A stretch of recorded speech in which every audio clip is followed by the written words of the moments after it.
Ajá, bienvenidos a este nuevo episodio en el que seguiremos hablando de deporte. Si escucharon el episodio anterior, veníamos hablando de disciplina, de cómo el deporte transforma tu vida. Y hoy estamos con una persona que es cara de eso, pero llevado al siguiente nivel.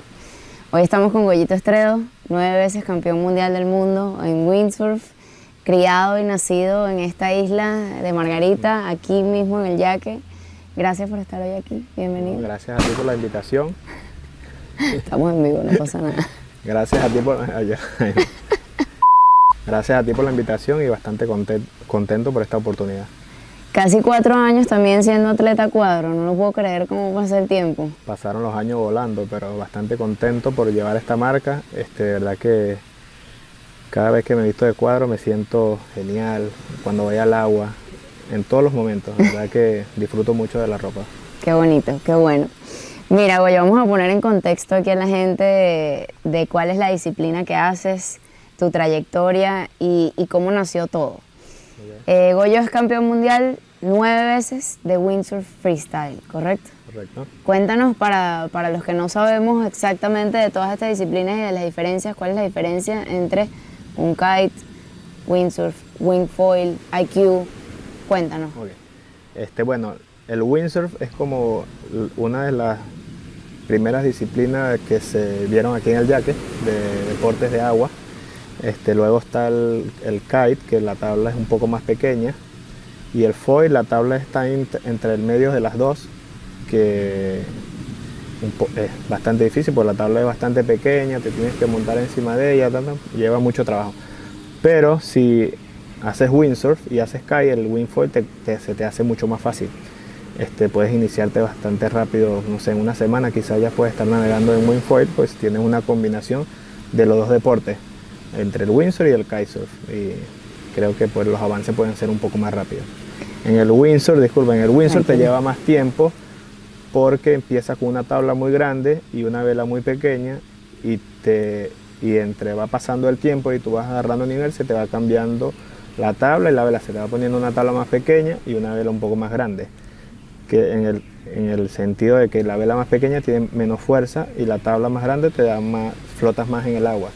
Mientras vas avanzando de nivel, la tabla se te pone más pequeña y la vela se te pone más grande para poder empujar a la tabla que tiene menos volumen. Menos flotabilidad en el agua.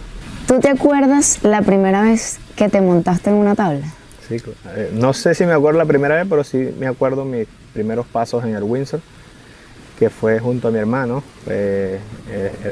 Era uno de los mejores de aquí de Playa del Yaque en el windsurf, y yo 100% ahí con él, pegado de él como un chicle, no me despegaba porque me gustaba lo que veía, y siempre en mi mente, pensando en que quería aprender como él y nunca pensando en que lo iba a superar o algo, pero siempre lo veía navegando y navegaba muy bien, y yo ahí pidiéndole siempre que me enseñara porque quería navegar como él, quería disfrutar también de ese deporte en el agua. ¿Cuándo fue ese momento que dijiste, creo que soy bueno en esto? ¿Qué edad tenías cuando decías, quiero solo estar encima de esta tabla? No recuerdo muy bien, pero sé que entre los 11 y 12 años ya navegaba bastante bien, hacía maniobras, hacía de todo, pero en ese momento. Igual aquí en el Yaque, en esos años venían muchos extranjeros a entrenar porque por las condiciones de viento y la playa y todo lo que tenemos aquí en Playa del Yaque, y eso era como un impulso más en lo que yo quería aprender, y también en todos los que están alrededor mío que estaban con este deporte, como Ricardo, Cheo, Yoli y todos mis amigos del windsurf. Nos motivaba bastante porque venían extranjeros y lo veían navegando, y eso como que quiero hacer lo mismo que él, quiero estar ahí en el agua, y eso era como otro impulso que teníamos aparte. Y nada, creo que entre 10 a los 12 años ya navegaba bastante bien. ¿Cuándo fue ese momento que te vio tu primer patrocinante y dijo, vamos a ponerle la ficha a este muchacho y vamos a llevarlo a la primera competencia? Bueno, todo esto ocurrió en el 2014. Me acuerdo yo que estaba con mi hermano en el club donde él trabajaba, y había una persona que me ayudaba bastante, que esa persona se llama Tom Brand, es un alemán que trabaja también en esta escuela de instructor. internacional, era bastante bueno. Y él siempre me tuvo el ojo ahí puesto, como era como un cazatalento, no era su trabajo, pero era como una persona que ayudaba a dar como el punto bueno del atleta. Nada, él en el 2014, no, perdón, cuando yo tenía 14 años, Ajá. él me dijo, mira, te quieren llevar a competir a Bonaire en la última Copa del Mundo, ahí donde corona el campeón mundial y todo eso. Fue una noticia bastante buena, por la que yo no entendía nada, tenía 14 años. Y yo le dije, bueno, sí, buenísimo, como que agarra la maleta y nos vamos, ¿no? Entonces, no, ¿pero qué hay que hacer? ¿No? ¿Tienes pasaporte? No. Bueno, entonces hay que sacar pasaporte, el nivel está bastante bien, sigue entrenando hasta, faltan como 2 meses, sigue entrenando y bueno, y están dispuestos a pagarte todo y te van a llevar a Bonaire. Bueno, buenísimo. ¿Y tú llegaste con un cupo así a competir en el campeonato mundial? ¿En qué categoría? ¿Cómo empieza No, eso? Ya era profesional. En la abierta, pues, sí, élite. Creo que ahí, en ese tiempo éramos 50, 47 competidores y hay suficiente cupo. Nada, me inscribieron, me imagino por los contactos de los patrocinantes de Alemania, que son como una de las imágenes, la imagen más importante en el Windsor, que es Duotone y todo eso, y esa era la marca que me iba a empezar a patrocinar. Imagino que no le van a decir, no vas a... Claro, claro. A una persona que está comenzando, que tiene talento, a competir.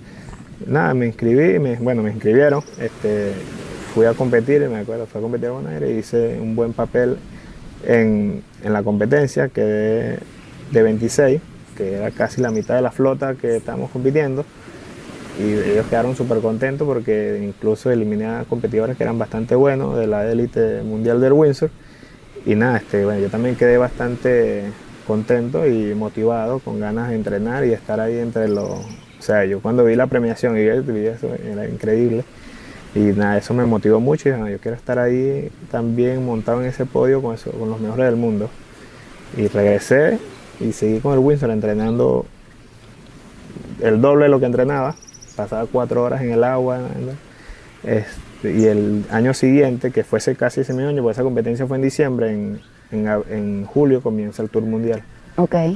Y ellos, nada, te vamos a mandar a hacer el tour completo. Y eso para mí fue una sorpresa y una motivación bastante grande en el Windsor. Y no salía del agua. Un salto Sí, impresionante, no porque sí. Además si vivías en esta isla, no tenías pasaporte, fue tu primera vez fuera de Venezuela cuando fuiste a Bonaire, pero digamos que Bonaire es algo aquí cercano, Sí, es cerca, ¿no? pero es difícil llegar. Y después cuando te vas a ese tour mundial, llegas a Europa. Europa, Alemania, me acuerdo. ¿Cuál fue ese sentimiento de empezar a conocer el mundo con tu trabajo a los 14 años? Eso fue el 2005. Se prepara el viaje de inicio. Vamos a Alemania, me acuerdo que voy con Cheo, que era uno de los mejores del mundo en el Windsor, y me fui con él a Alemania, y nos recibió el jefe allá en Alemania, en Hamburgo, me acuerdo, y nos llevó para un festival, primero para empezar, un festival donde había una competencia del que hacía la mejor maniobra y todo esto. Había un gentío que yo dije, no sé dónde estoy metido. Había un gentío, no sé cuántas personas habían en la playa esperando ese show. De espectadores, sí, pues. Como esperando a ver qué competidor hacía la mejor maniobra. Y había un frío, yo ni siquiera nunca me había puesto un traje, nada. Y nada, bueno, tocó ese momento, empezó la exhibición y yo quedé tercero. De casualidad. Tercero. Sí. Y yo quedé tercero, creo que Cheo quedó segundo, el competidor también venezolano, y un alemán. Y entonces nada, yo recuerdo que el locutor me hace unas preguntas, yo no entendí nada, yo le dije yes, fue lo único que le dije yes, y todo el gentío que estaba ahí muerto a la risa, yo y no sé qué dije. Y eras una estrella, pues, o Sí, sea, ya llegaste estaba allá siendo una persona que estaba recién empezando en este mundo de la competencia. Sí. y me imagino que te empezaron a pedir autógrafos. ¿Cómo fue ese momento en el que dijiste, ya va, tengo que mantener los pies en la tierra porque soy un muchachito que estás empezando en este mundo? Yo ni sabía que cómo era mi firma, nada, que cómo voy a empezar mis autógrafos, si no, ni siquiera, o sea, me preparé para ir, le hacía una raya, le hacía cualquier cosa ahí, o el número de la vela con lo que nos identificamos nosotros en el agua. Por lo menos el mío es el Venezuela 10. Okay. Entonces ahí cuando pones el número de vela ya por lo menos puedes firmar como tú quieras, pero ya saben que esa es tu firma por la identificación del número de la vela. Entonces nada, eso fue un show. Yo estaba perdido porque no hablaba inglés, no sabía nada, puro español. Y nada, y después de ahí para adelante empezó mi carrera profesional como windsurfista.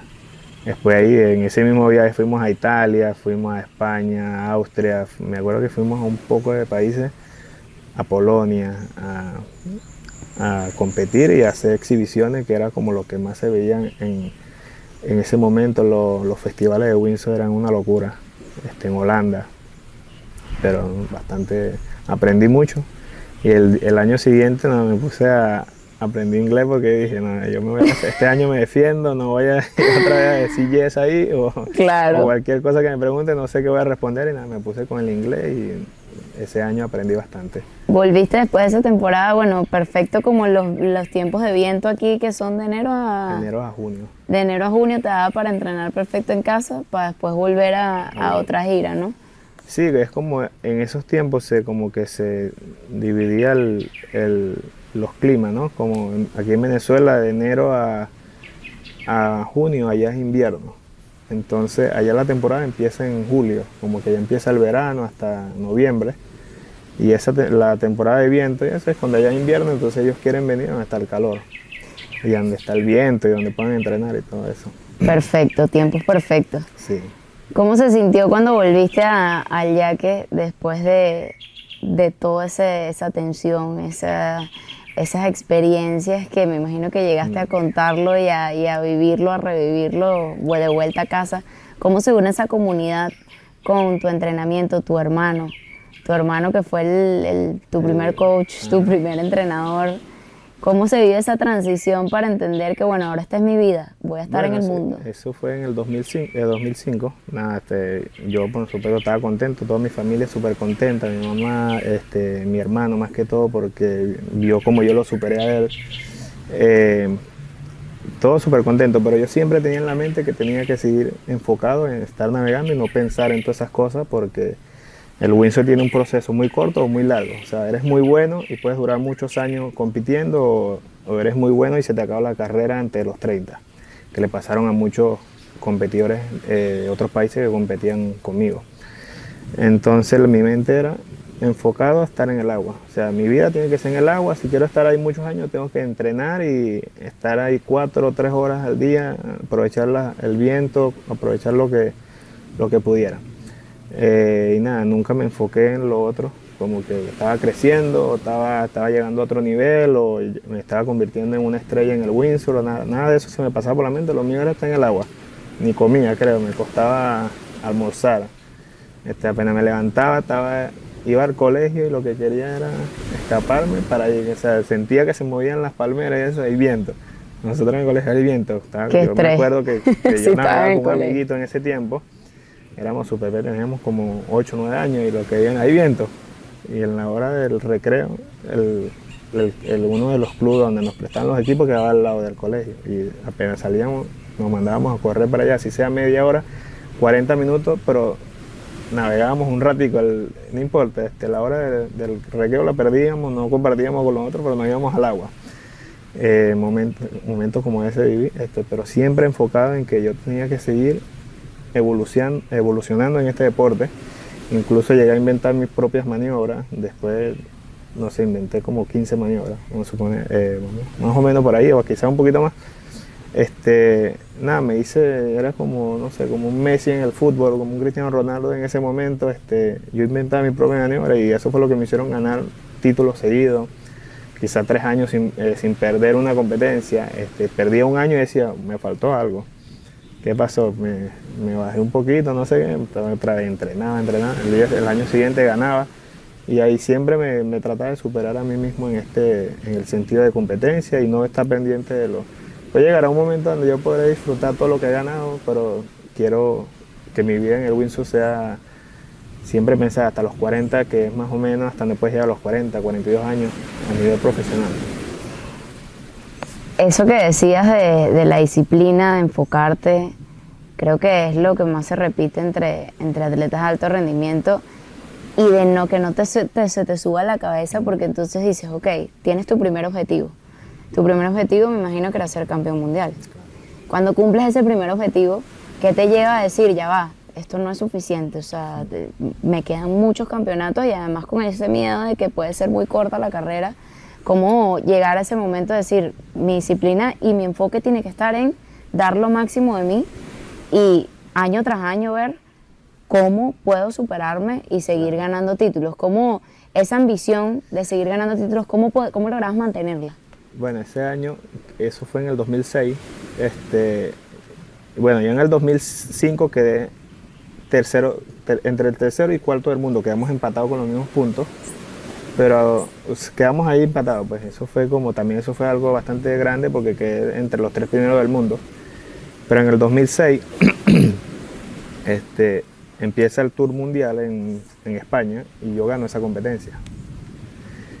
Y gané esa competencia porque fue con una maniobra que yo inventé en ese año y la hice, o sea, la estuve practicando, pero nadie la hacía y en esa final yo la hice la maniobra y le gané La guardaste para la final. Sí, le gané a un chamo de Bonaire que era bastante bueno. Luego en Alemania, es la última competencia, no pega viento, o sea, estaba así 10 días de competencia y nunca llegó el viento, y ahí yo me coroné campeón mundial, pero con una sola competencia. Yo dije, no, yo necesito ganar un título donde tengamos 3, 4 competencias para ver si de verdad yo me merezco ganar, estar o sea, gané un título con una sola competencia, pero claro, fue mi primer título que fue en el 2006. En el 2007, ahí están los brasileros, que son bastante buenos. Los brasileros, los de Bonaire también tienen un potencial muy grande en el windsurf. Por ese año comenzamos en España, en Lanzarote, y yo gané la primera competencia mundial. Gané, súper contento. En ese año sí teníamos como 4 competencias. Y en Fuerteventura, que también son las Islas Canarias. Okay. En esa competencia me fue bastante mal, yo quedé séptimo. O sea, bastante mal para lo que yo venía. Bastante mal, de entre 40, sí. entre 40 competidores, Sí. Segundo año. O sea, para mí, que yo tenía que defender mi título, era bastante mal. Nada, quedé séptimo y ahí estaba. El brasilero se metió, ganó el brasilero. El brasilero había quedado segundo en la primera y yo primero. Y ahí ganó el brasilero. Entonces se me apretó el título porque ya el brasilero venía con buenos resultados. Y en Alemania yo gané el mundial, pero el brasilero quedó quinto y me quitó el título. Porque yo tenía 2 primeros, 2 primeros y un séptimo, y él tenía un primero, un segundo y un quinto. O sea, me quitó el título por nada. Y entonces yo le dije, bueno, que yo subcampeón mundial y el año que viene no vas a ganar. El año que viene gano yo, o sea, siempre con esa mente, quedé demasiado picado, perdí el título, veía cómo celebraba el brasilero, y eso fue, y el año que viene gano yo, en el 2008 gané yo el título, le gané al brasilero.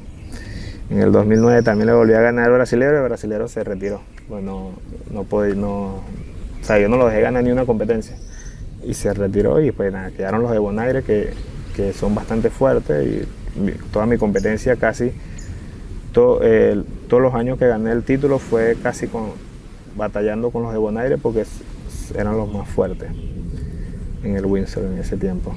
¿Y no te cansabas de a lo mejor decir, ya va, esta pela de tantas competencias, defender el título, nunca llegó un momento donde dijiste, ya va, ¿cuándo será el momento en que yo me iré a lo mejor a disfrutar de esto de que he cosechado?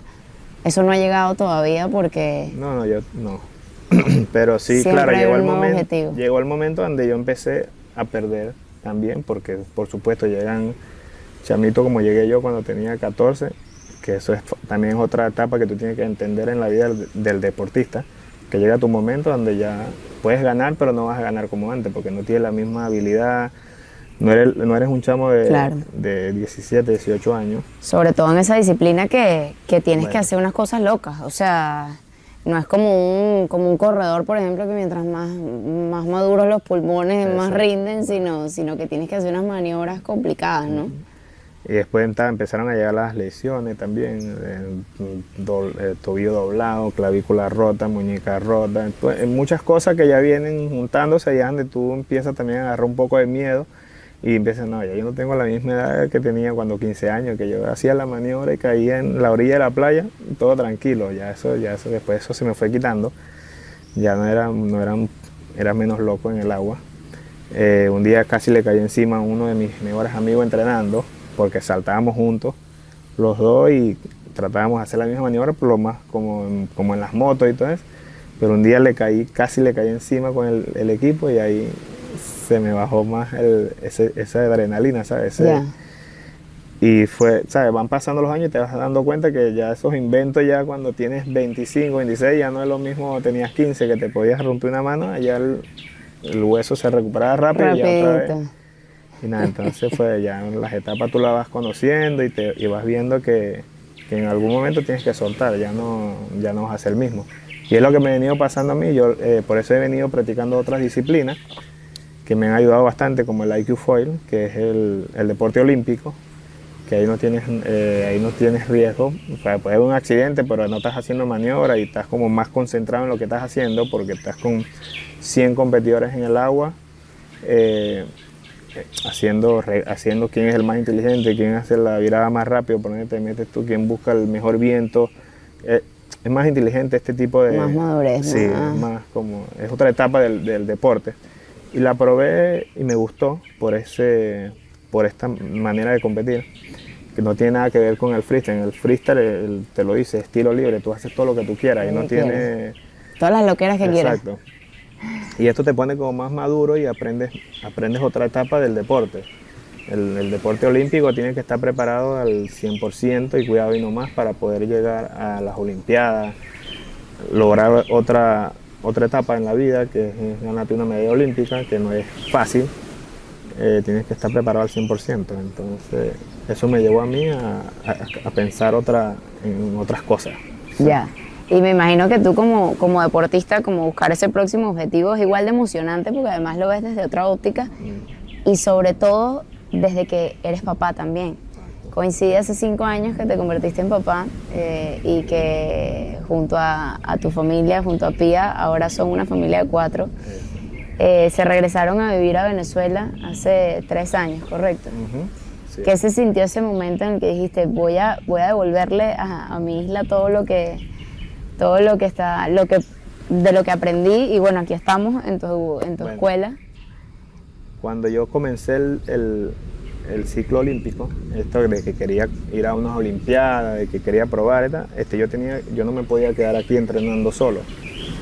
Para subir de nivel, mi opción era ir a Italia, donde van a entrenar todos los mejores del mundo del IQ Foil, o quedarme aquí y no, ¿sabes? Quedarme estancado, pues como si nunca vas a evolucionar, nunca vas a aprender nada si te quedas aquí. Entonces nada, yo le dije a ella, bueno, yo quiero hacer este deporte, es el olímpico y tal, quiero intentarlo, pero tenemos un problema, que nos tenemos que ir a Italia por lo menos a vivir 7 meses, 8 meses al año, porque ahí es donde voy a conocer a todos los que están en este deporte y me junto a ellos y voy a aprender a conocer los entrenadores y todo esto.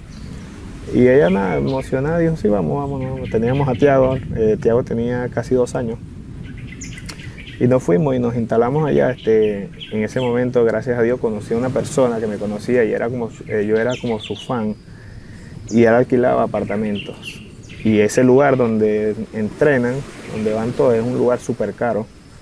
Que pagar un apartamento de $4,000 al mes, y eso se nos hacía imposible, eso no estaba en los planes de nosotros.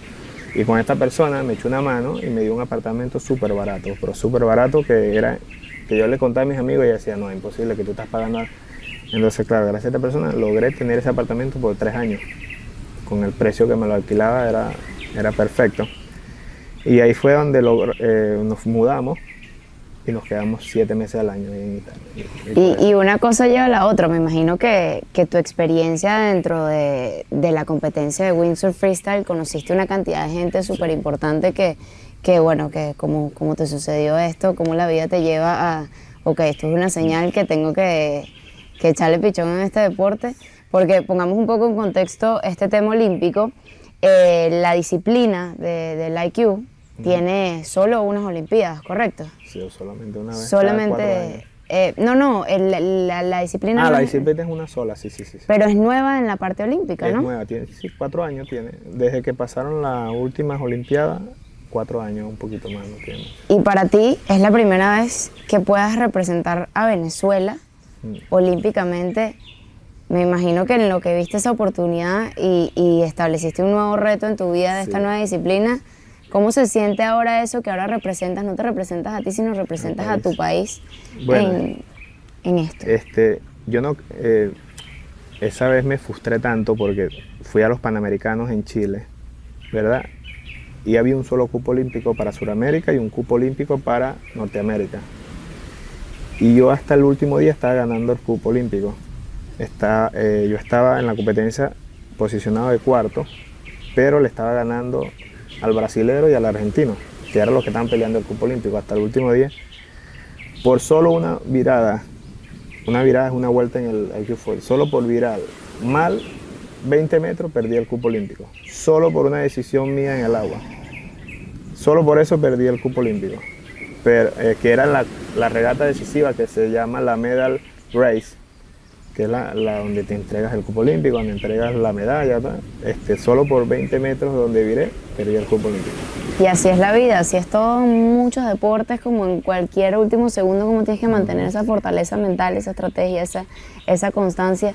Y o sea, lo que más me da curiosidad es ese momento que dijiste, voy a empezar una disciplina nueva, desde cero, y empezar y ya estar a punto de ganar el cupo olímpico. Casi. O sea, eso no cualquier deportista, bueno, eso no es normal, pues, o sea, que tú te cambies de disciplina y que empieces desde cero. Me imagino que fue también una dosis de humildad importantísima de ya va, estoy empezando de cero. ¿Cómo aprendo? ¿Cómo llego? ¿Cómo esa transición me imagino, en caer, hasta llegar a ese punto en que casi fuiste olímpico y que Dios mediante serás? Sí, en las próximas. Por eso me llamó mucho la atención el deporte, esta disciplina, porque si es todo mental y por decisiones en el agua, no es solamente que vas, ve una ola y te lanzas un truco y ya, no, por cosas pequeñas me pasó lo que me pasó a mí. Pero nada, yo me acuerdo ese día, casi que me pongo a llorar, pero no fue que alguien me chocó, sino fue que por mí no fui a las Olimpiadas. Pero nada, eso me dio más fuerza. Después fuimos a Francia, que también habían cupos olímpicos, pero allá era un poco más difícil, pero no era imposible tampoco. Y en esa competencia me fue bastante bien, pero me fue bastante mal. Hice buenos resultados. Por lo menos en esa disciplina hay una regata que se llama maratón, es como de casi 2 horas. Yo entré segundo, y contaba doble. O sea, llegaba segundo y eran 2 segundos. Por el tiempo de regata te dan como 2 veces el lugar de cómo llegas. Y yo entré segundo en esa regata, éramos como 50. Éramos 50 y yo entré segundo. O sea, en ese tiempo estaba con un entrenador holandés y ese estaba más contento que yo. Incluso el que llegó primero se puso la mano en la cabeza y dijo, no puedo creer que este chamo ya quedó de segundo en la competencia más difícil del IQ Foil, que son 2 horas haciendo el circuito. Resistencia. En Francia. Y nada, yo imagínate, ni en 4 años, eso fue en menos de 4 años, porque después de eso te dan 1 año para que te prepares para las Olimpiadas, fueron casi que 3 años. Y nada, eso también fue algo muy grande que conseguí en mi tiempo de preparación en la que fue quedar en un maratón segundo. Y eso fue increíble. ¿Qué visualizas ahorita después de que ya viviste todo eso, de que estás enfocado en esta nueva disciplina? Que bueno, que es otra meta, eso es un ciclo largo, son 4 años, pero lo que yo le veo es que por lo menos no tengo que empezar desde cero. Yo entreno de vez en cuando, yo conozco ya todo, sé cómo preparar el equipo, porque todo eso lo aprendes cuando estás con tus entrenadores afuera. Yo por lo menos siempre busqué un entrenador que fuera competidor de esa disciplina. Por lo menos hay muchos holandeses y va el mejor, pero se queda el segundo que no va, por eso él sabe mucho. Entonces, claro, uno siempre llama al país, el segundo del país que no va, por lo menos no va a las Olimpiadas, no va a cualquier competencia, tú llamas a esa persona, mira, ¿quieres ser mi entrenador? Y esa persona te va a transmitir muchas cosas de lo que él sabe, porque está entrenando, esa persona está entrenando donde está el mejor del mundo, o el segundo, o el tercero, y sabe mucho. Entonces a través de eso yo aprendí mucho de cómo preparar el equipo, qué le tengo que cambiar, cómo tengo que poner el foil, cómo tengo que armar la vela, cómo me tengo que posicionar en el agua. Son muchas cosas que cuando yo comencé, me acuerdo que armé el equipo y me agarró un italiano y me lo desarmó completo y me dijo, tú eso está todo mal armado. Y yo le puse unas líneas de freestyle, de windsurf de freestyle, y me dijo, eso no sirve, quítale eso, que tú necesitas una línea que estire, que la puedas reducir, que todo eso no sirve. Yo le dije, no, pero déjame probar así por lo menos, yo nunca me he montado en un IQ foil, no importa, ármamelo como tú crees que tienes que estar armado, pero déjame entrar al agua y probar. Después le voy cambiando las cosas que le tengo que montar, me dio tanta risa porque me desarmó el equipo completo y yo todo emocionado. Ella salía a probar IQ foil, pero a través de eso hubieron muchas personas que me ayudaron, muchas. Aparte de que yo pagaba entrenador, aparte de eso había muchas personas que me invitaban a entrenar, me ayudaban, me echaban una mano. O sea, siempre yo atrás ahí como atrás de la ambulancia, pero siempre estaba pendiente de aprender atrás de la ambulancia un año, porque ahí mismo ya... Claro, después ya está en la flota. O sea, lo más importante de este deporte es si tú estás en el medio de la flota, así sean 150, tú llegas de 50 ya es bueno. Súper porque logro. Es un deporte donde tú tienes que estar bien preparado. Y nada, yo siempre pendiente, pidiendo ayuda. Mira, no sé cómo va el foil, qué me recomienda, tantas cosas pequeñas que al final te sirven para que el equipo funcione bien. Empieza tu ciclo de entrenamiento ahora para el año que viene, que empieza todo, ¿no? O ahorita los primeros Panamericanos. No, ahorita empiezan, que son los bolivarianos, que es como empieza ya el ciclo olímpico, son importantes, ya esa es la primera, y después el año que viene ya empieza como la preparación más fuerte. Ahí es donde yo tengo que ya dejar el bochinchito atrás y otra vez gimnasio, preparación mental, empecé a hablar con mis amigos que fueron mis entrenadores para ver cuál está disponible, para ver cómo empezamos. Empiezo ya a pensar que me tengo que ir otra vez a Italia, si voy a hacerlo al 100% para entrenar, para estar metido ahí solamente enfocado en el IQ Foil, porque la meta mía es ir a las Olimpiadas. Pero, ¿sabes? Si no me preparo bien, entonces no me tengo que meter esa meta en la cabeza, porque no lo quiero hacer por echar vaina, por estar jodiendo, sino tiene que ser una preparación bastante bien planificada y ordenada, ¿no? Hay que hacer, en este deporte hay que estar serio, o si eres bochinchero no te acerques a los profesionales porque te van a decir. Aparte de un día me invitaron a entrenar, me acuerdo, me invitaron a entrenar en Italia, teníamos que salir a las 7 de la mañana. Y yo salí a las 7:20 y entonces se fueron todos con el entrenador y yo llegué y el entrenador me dijo, te la voy a dejar pasar una vez, pero ahorita te puedo decir que te devolvieras a la playa, o sea, no te queremos con esa responsabilidad, o sea, llegas temprano o si llegas tarde, te vas. Para la próxima ni te vengas, ¿sabes? Pero como ya estaba ahí porque era bastante lejos, como que me lo advirtió, me dijo, mira, a la próxima ni te acerques porque te voy a regresar. Y entonces ahí tú ves que todo es serio, que no es un juego donde estás metiendo. Y eso me hizo madurar mucho más en el deporte y ser responsable también. Claro. Bueno, el entrenador te dice, mira, a las 7 tienes que estar aquí, tú tienes que estar a las 6:30 porque tienes que armar el equipo. O sea, a las 7 tú vas a salir con él, pero si a las 7 te pones a armar el equipo, el entrenador se molesta. O sea, claro, y no te estás representando solo a ti, ya eres tú, con todas las personas que están detrás, a tu familia, es tu trabajo. Al final es tu vida, tu día a día, y no solo dependes tú, sino depende de tu familia. Y ahora es tu país. Exacto, ya Ahora representa a Venezuela. que es un poco más de presión, pero yo lo manejo, pues no. Estoy ahí más pendiente de lo que tengo que aprender, de lo que tengo que evolucionar en el deporte para poder sentirme que estoy representando al país bien, no que voy a ir a una competencia y voy a quedar penúltimo. Entonces ahí estoy como, ¿qué estoy haciendo? No estoy haciendo nada. O todo o Sí. nada. Totalmente. Mira, yo creo que yo me quedo con eso.